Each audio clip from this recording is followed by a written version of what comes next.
Apesar eu creio que Deus ele tem chamado num tempo, sabe, Douglas, dos improváveis Uhum. e dos anônimos. Então, assim, a gente tem ver como Deus tem Creio se nisso. movido entre os anônimos e os improváveis, aqueles que muitas vezes as pessoas dizem, mas esse daí, tá, é alguém regular. A igreja dos anônimos e dos improváveis, ela é imparável. Sim, Porque, por exemplo, se você pensar na igreja na Índia, ou sim, pensar na igreja na China, nesses lugares onde há essa perseguição, então, às vezes ela não é direta, né? sim. Ela não é o governo disse, mas ela acontece. Você pegar esses lugares, não tem um figurão, né? Você não Não, tem ó, aqui o pastor que lidera o movimento da China é esse, o pastor que lidera o movimento da Índia é esse. Não tem. justo. Porque teoricamente, se você tem, vamos derrubar esse e acabou. Agora, Derrubamos quando você tudo. não tem, quando é a igreja dos anônimos, dos improváveis, né? Você derruba quem? Isso. Separa quem? Eu vi uma ilustração muito interessante. Teve um cara que lançou um livro há anos atrás chamado A Aranha e a Estrela do Mar, né? E aí ele falava sobre os tipos de organização. Organização Aranha e Organização Estrela do Mar. E até depois, mais pra frente, um cara lançou a Estrela do Mar e o Espírito. E aí ele pegou essa teoria para aplicar para a igreja, né? Mas a ideia do cara era assim, tem organizações aranha. O que é organização aranha? É porque as duas têm um formato parecido, né? Hum, Assim. Então, a organização aranha, todo o poder e a autoridade está na cabeça, uhum. né? Então, se eu vou lá e esmago a cabeça, pum, matei a aranha, acabou, entendeu? Agora, a estrela do mar descobriram algo. Se você corta uma estrela do mar, cada pedacinho cresce outra estrela do mar.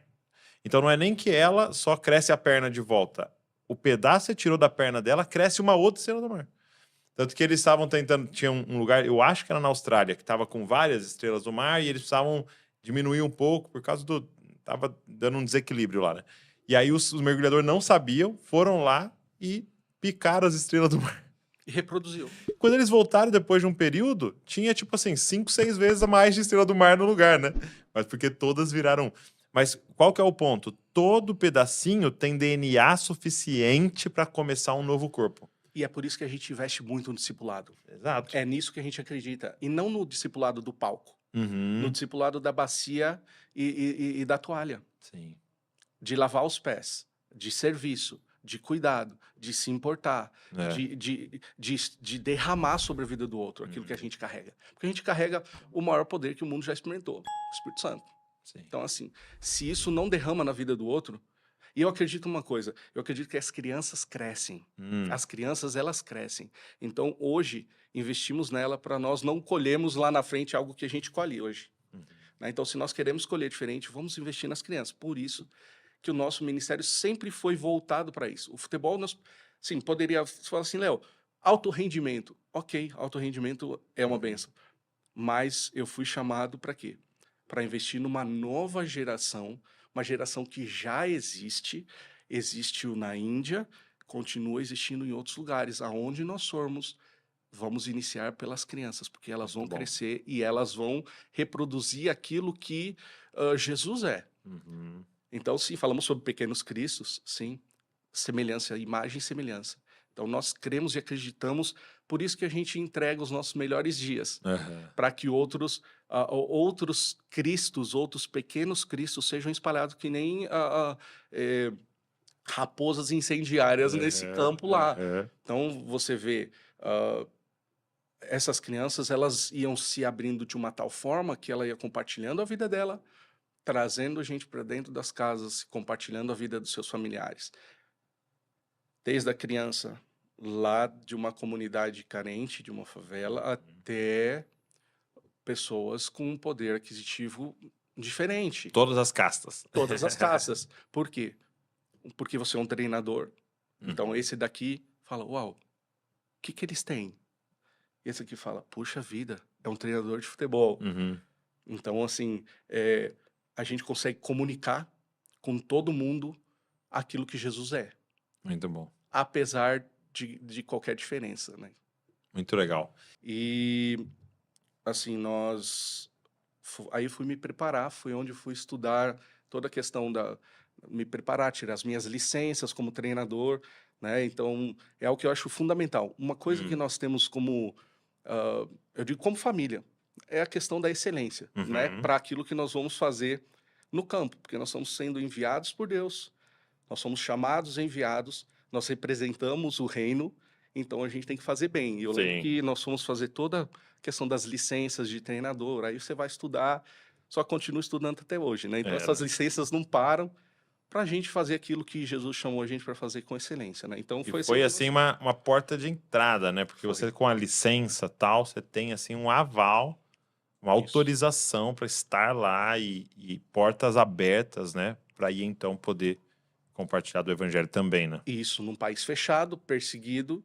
Então lá eu sou o treinador, né? Lá eu era o treinador de futebol, Léo, né? Então assim, E você foi para treinar que time? Como é que era que funcionava? então nós fomos plantar um centro de formação de atletas, né? O pessoal fala, é uma escolinha, não, um centro de formação de atletas. Nós Sim, somos, ficou né? Por quê? melhor. Porque nós somos ali a gente tá, a intenção é de que eles recebessem, né?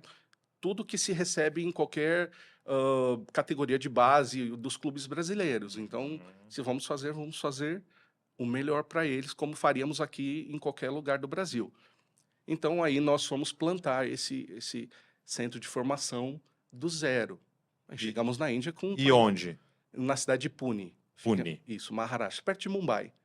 Tá. Mumbai é capital financeira da Índia, né? Então, o mais conhecido da capital é Mumbai. a financeira, né? Financeira. Tem Nova Delhi, Nova no norte, Delhi, que é a tá. capital política. Aham. E nós morávamos cerca de 3 Então horas. seria de mais ou menos viagem. Brasília e São Paulo ali. Isso, Entendi. perfeito, perfeito. Então, assim, foi assim que nós chegamos e vamos começar um trabalho, né? Então, o futebol e educação, que é a área da minha esposa, sempre foram o norte para nós entrarmos em lugares que normalmente não se entraria, né? Porque, assim, aquilo que nós carregamos como profissão, como ferramenta, nos habilita e nos abre porta em lugares que normalmente nós não iríamos se não tivéssemos essas E isso eu acho ferramentas. muito doido, assim, porque, por exemplo, você pensar, né? O senhor tá me chamando para ser um missionário, o senhor me deu um destino, começou a falar comigo sobre a Índia e tal. E aí você pensar qual é a coisa mais espiritual que você poderia fazer, né? Ah, um curso de técnico de futebol, né? Uhum. Parece que vai ser, não, vamos jejuar aqui, vamos ler a Bíblia, vamos, né, pedir para o Senhor para nos movermos os dons. E sim, tudo isso, fundamental, lógico. Mas existem outras coisas, né, que o Senhor vai nos guiar a fazer. Eu até brinquei com as pessoas, falei, cara, talvez se o Senhor está te chamando para ser missionário, a coisa mais espiritual que você pode fazer é entrar num curso de inglês. Perfeito. Né?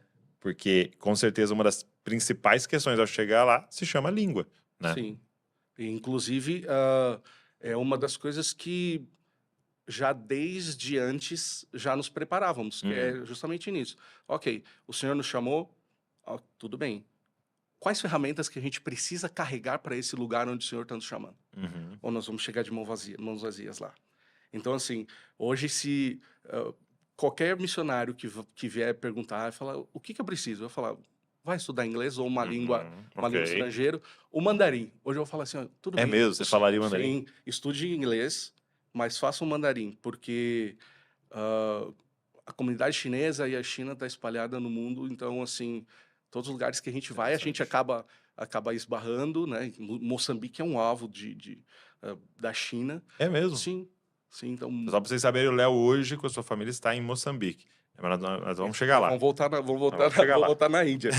Então, a Índia foi esse campo, onde a gente chega num lugar que o que nos habilita, lógico, a questão espiritual, sim, mas essa ferramenta da profissão, né, de ser habilitado para aquilo que nós íamos fazer, nos abriu portas que nós nunca sonhávamos em poder entrar, né? A questão do governo, né? Falávamos com prefeitura de cidades de milhões de pessoas. Então, isso era muito, Agora muito fala um interessante. pouco.